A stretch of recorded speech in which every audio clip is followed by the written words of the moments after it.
When is unexpected new revenue a bad thing? Now, before you guess never, or, well, when you're not prepared to handle the new work that new revenue creates, stop.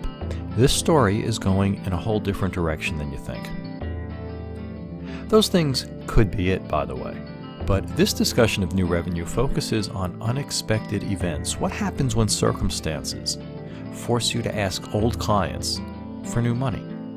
Seriously, what are your options when business change happens and you have to ask clients for unexpected money? Assuming your margins, no comment as to how you measure them, are high enough, you could always choose to eat extra costs. But what about when that isn't possible, or, well, you just don't want to do that? Or for that matter, when you see the opportunity to make some extra money and you think, hey, I want me some of that. Now, I thought of this when I came across a story at WP Tavern where a quote from one WordPress consultant caught my attention. This puts me in a terrible position, Leon Wagner says.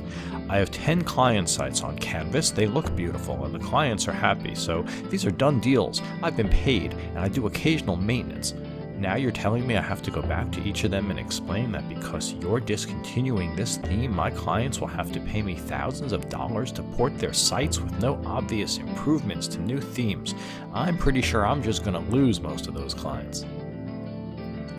Well, everything Mr. Wagner says is likely true, including that last line about losing his clients, but it needn't be. We've seen this before and we've guided our clients through the unexpected new revenue minefield that to their clients was unexpected new expense. The problem and the solution is all about approach. Now, I don't know Leon Wagner, but I do know plenty of WordPress consultants. They, like other, more geek than business people types, often suffer from relatability problems. Check out this story about the WordPress community. It represents the problem really well.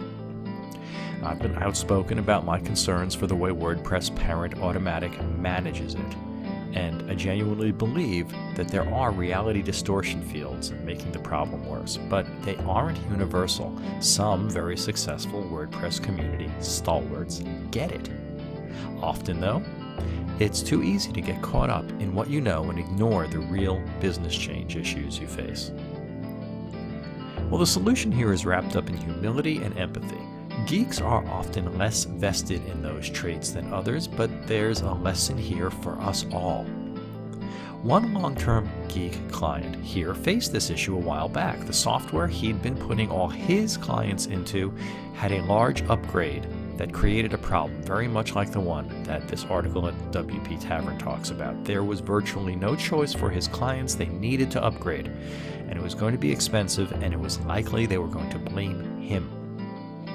Well, we approached them by explaining the situation. The software company had made what they considered to be a significant security improvement, and it left no option really other than to upgrade or drop the software and us entirely. And no one did either. Not one of his clients left. Not one was happy. But when we explained what had happened honestly and openly, the sky didn't fall, and the new revenue, frankly, was huge. In fact, that same client faced a similar, smaller event a few years later, and the results were identical. All his clients stayed, and the unexpected new revenue hit the corporate coffers.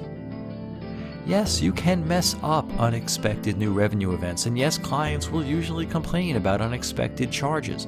But by approaching new revenue events with humility and honesty, they often become wins, right across the board. I'm the Answer Guy, and I'll be back.